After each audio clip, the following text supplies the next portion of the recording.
Good morning everyone! Ito yung mga padala ni Tito. Meron siyang mga padala ngayon. Unang pinadala, ito. Dalawa. Guwapo, no? Ang ganda ng kulay, parang sweater. Tapos yung buntot niya, perfect, oh. Buntot. Yung buntot niya.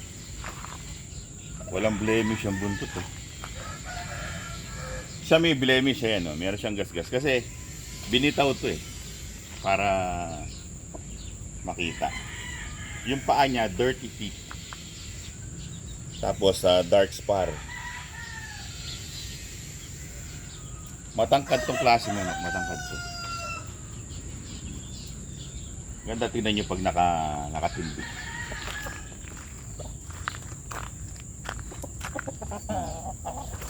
Sarado lang natin. Baka biglang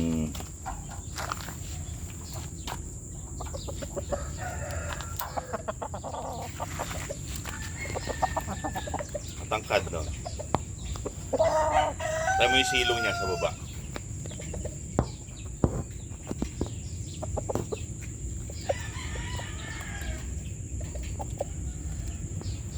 Gwapong manok. Sasarado lang natin, baka say, hindi pa sila kasi ano eh, maamo. Medyo ano pa sila, mailap pala natin. Para hindi lang sila na nabubulabog masyado. Gwapo, no? Ito pa yung isa. Ito yung isa. Mga kaibigan, ito pa yung isa. Oh, dalusapi din, medyo lemon ng konti yung hakel, konti lang. Kasi sukat lang din sila. Pareho lang sila ng sukat. Iba lang yung bone structure nun, medyo pahaba. Ito pabilog ng konti. Kasi dahil sa traits ng straight, ng P-comb. Ayan. Pero mas gusto ko yung kulay ng isa. Ano, orange. Ang ganda. Pongkan. Medyo marami silang ano, ng gas-gas sa muka. Eh, binitaw kasi ito eh. Silang dalawa, pinagbitaw, kaya nagasgas sa muka. So, lalagay natin dito para makita nyo kung anong itsura niya.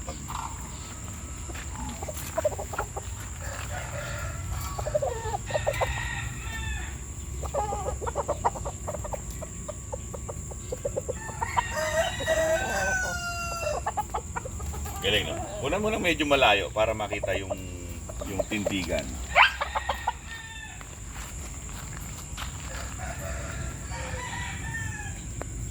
Ito, tag-isa. Para walang nakaharang. Malanggam yung lugar niya. Malanggam? Ililipat natin yun.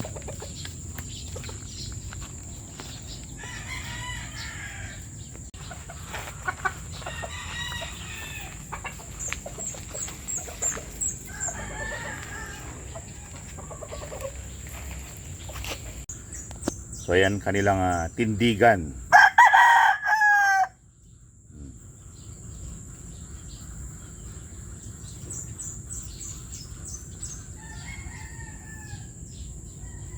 Ito pa yung isa. Amboy, tabi. Ganda ng tindigan, eh.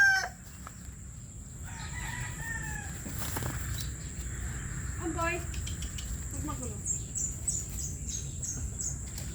Fresh na fresh ang itsura. Nagbibigay tayo ng Romoxil kasi sila'y naka-ISO. Isolation.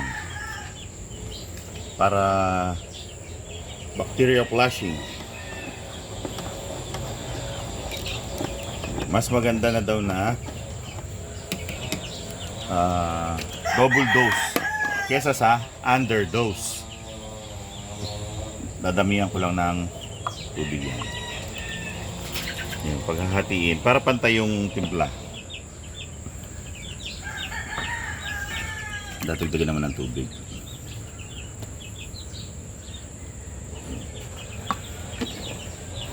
Kaya haluin ng konti. Naman natin ngayon ibibigay. Tapos pagkain, regular lang din na Enertone. Regular feed pa rin.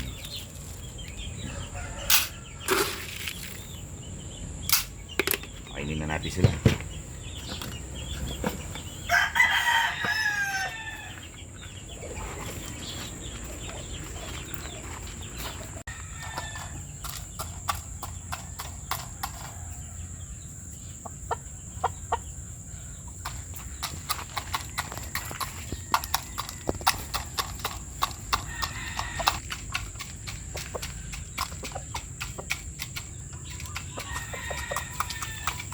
Magana silang kumain.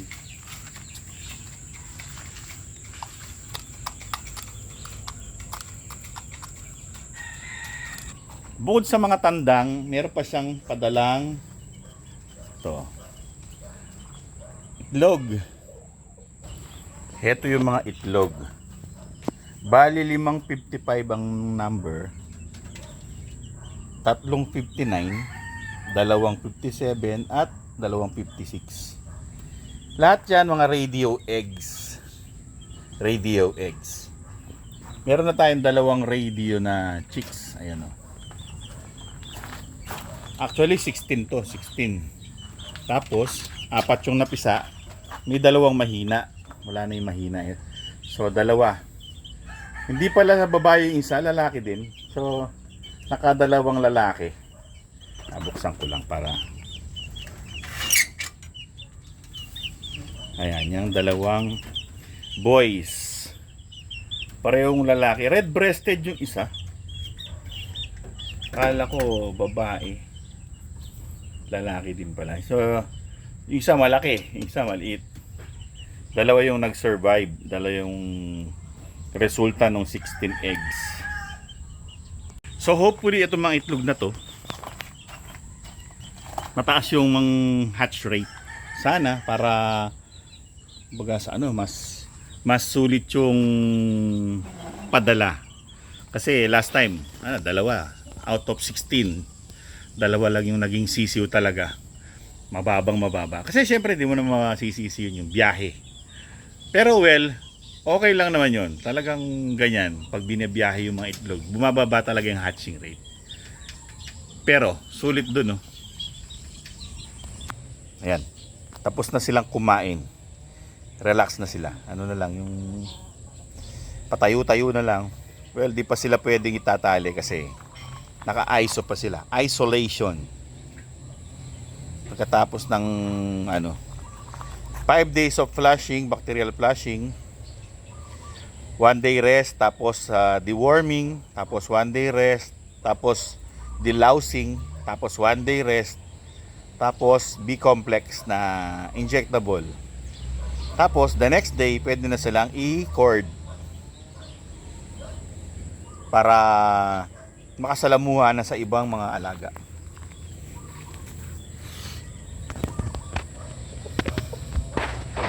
Hindi ko sa ginaganong nilalapitan para hindi sila na-stress. Pag pwede na lang silang hawakan. Ito maganda to. Shining, shimmering, splendid yung kanyang balahibo. Straight comb, yellow-legged, maluwag ang silong, tapos high station siya. High station. Ito naman, medium high station. Yellow-legged. Yung kulay niya, parang lemon. Typical na dalusapi. Round head color. Round head looking. Actually, yung base blood daw nila, perfection round head. Kaya siguro yung itsura niya ganyan. Tapos eto, mukha siyang yellow-legged hatch. Eto. Pero base blood, perfection round head pa rin. Mas type ko to. Kasi dahil sa maganda yung balahibo, maganda eh. Guwapings. Tapos matangkad, high station. High station.